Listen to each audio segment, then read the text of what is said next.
गुरुमुखो, आज का सत्संग बहुत ही महत्वपूर्ण है। सभी गुरुमुख ध्यान पूर्वक सुने और लाभ उठाएं। गुरुमुखो, हमारे प्रिय भक्त वत्सल करुणा निधान श्री सद्गुरुदेव जी महाराज जी ने श्री आनंदपुर स्थायी निवासी एवं सत्संग आश्रमों में रहने वाले गुरुमुख प्रेमियों की वेशभूषा एवं रहन सहन को आदर्श रूप देने का निश्चय किया। पुरातन से नूतन समय में गौरव गरिमा भी उसी अनुरूप ही बनाना समय की मांग थी।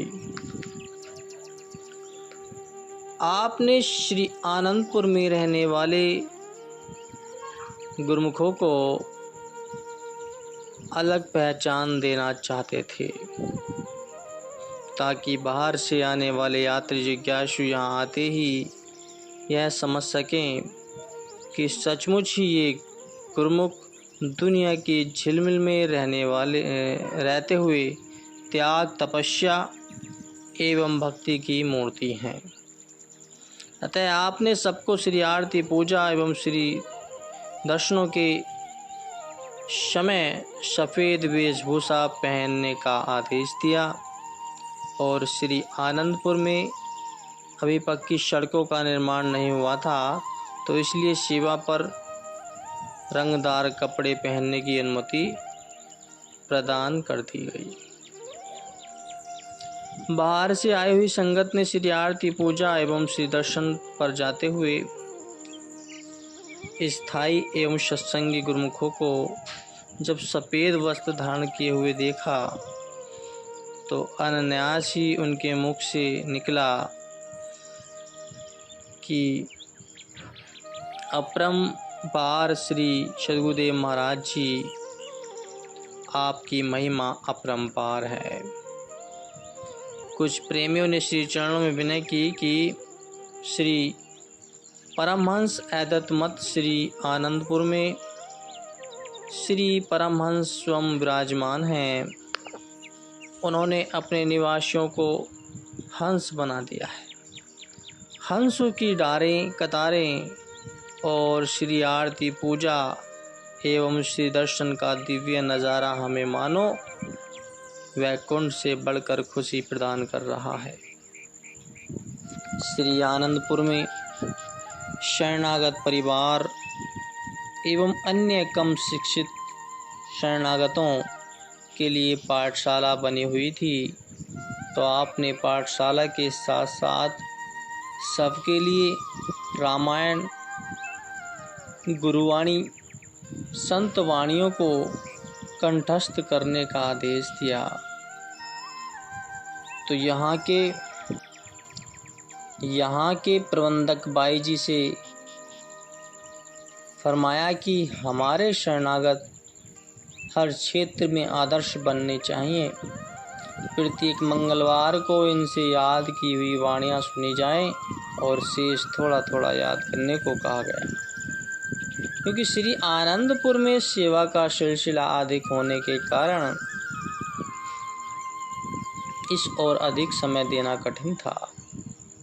आप स्वयं 6 मास पश्चात एक बार सब गुरुमुखों से धार्मिक पुस्तकों में से कंठस्थ किए हुए दोहे व चौपाइयों की परीक्षा लेते, उन्हें उस पर नंबर भी अंकित करवाते, तो स्वयं श्री दर्शन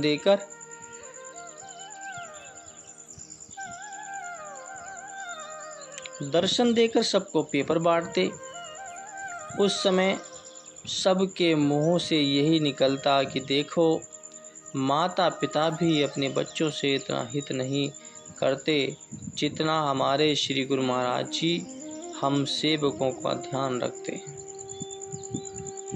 गुरुमुख शरणागत चलते फिरते, बैठते उठते, दोहे चौपाइयों को कंठस्थ याद करते, ऐसा प्रतीत होता कि मानो हर समय यहाँ पर प्रभु गुणगान एवं महापुरुषों की वाणियों की धुन गूंज रही हो।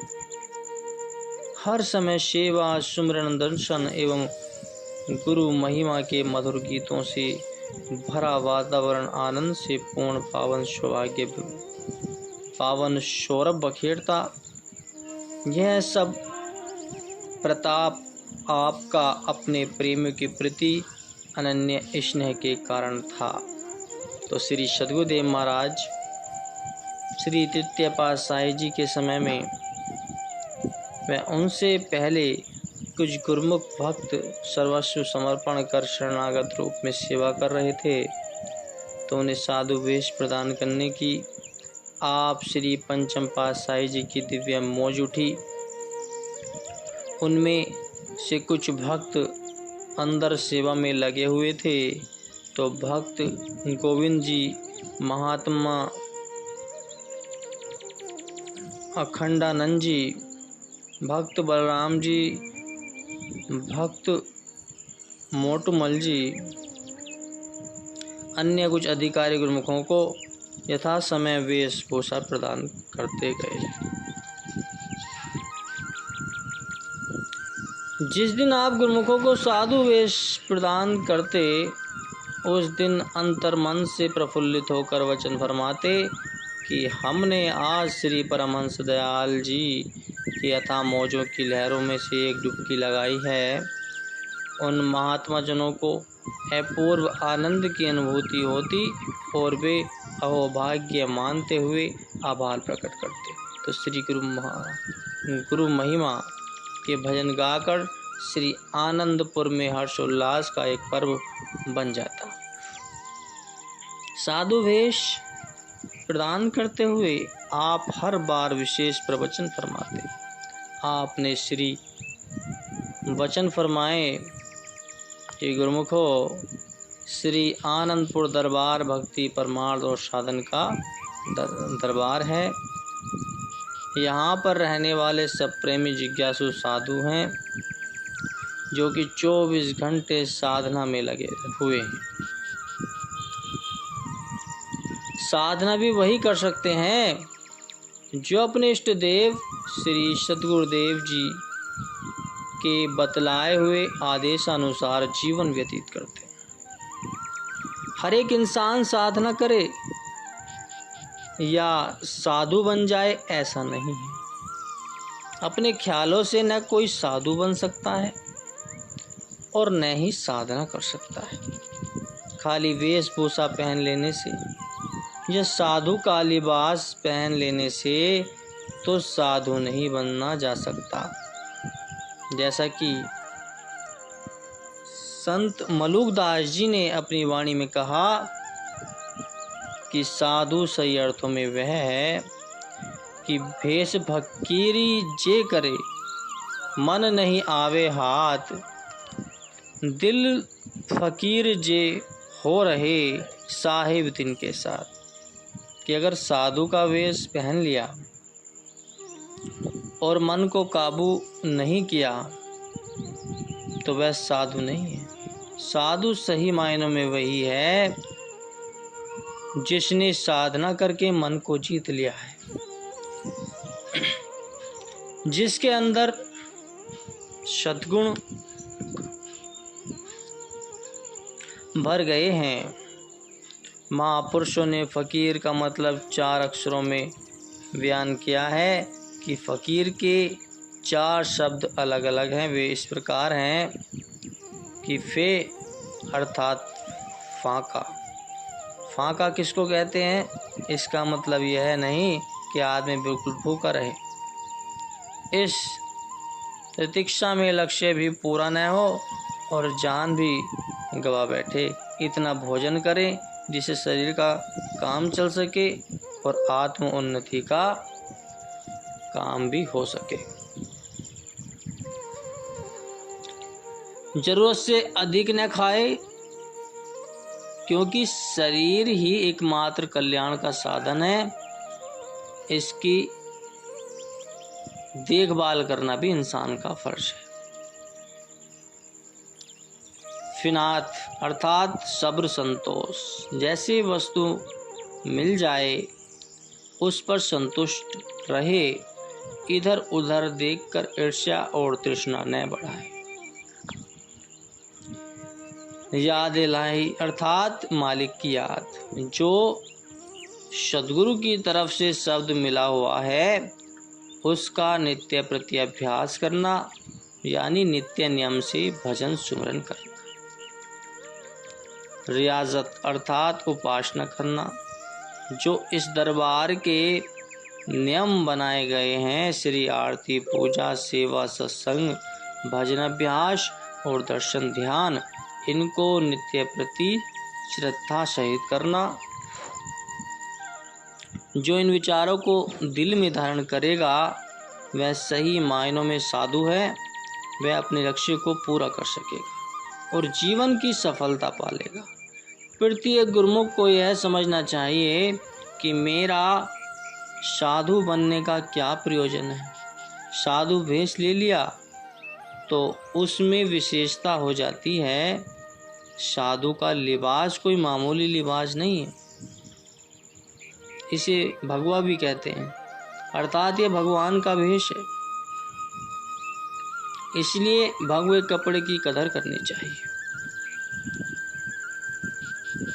परम संत श्री कबीर साहिब जी कहते हैं कि निर्बैरी नियकामता स्वामी सेती ने विषया से न्यारा रहे साधन का मती। कि साधु का लक्ष्य क्या है?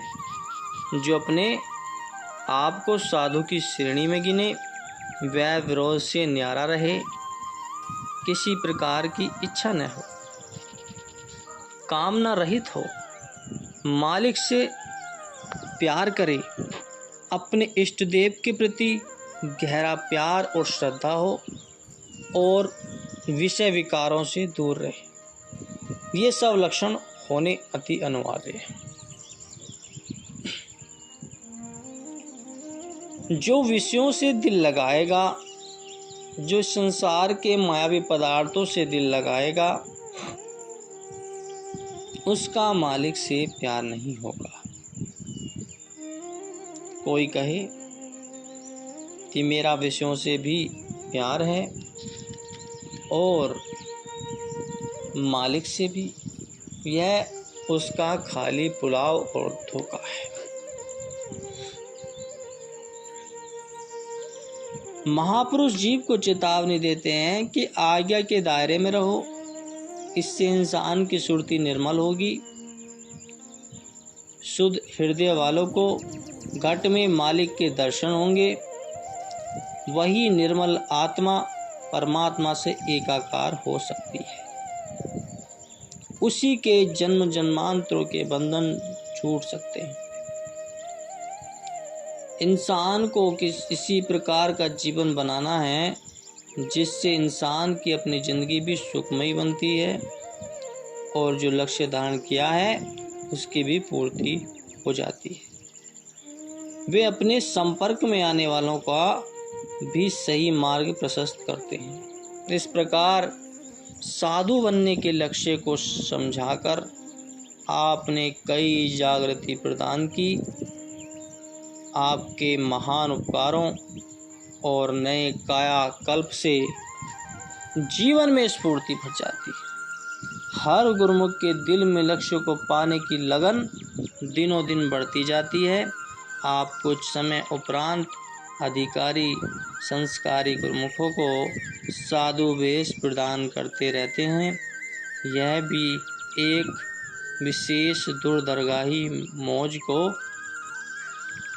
संपन्न करते हैं। बोलो जयकारा, बोल मेरे श्री गुरु महाराज जी की जय।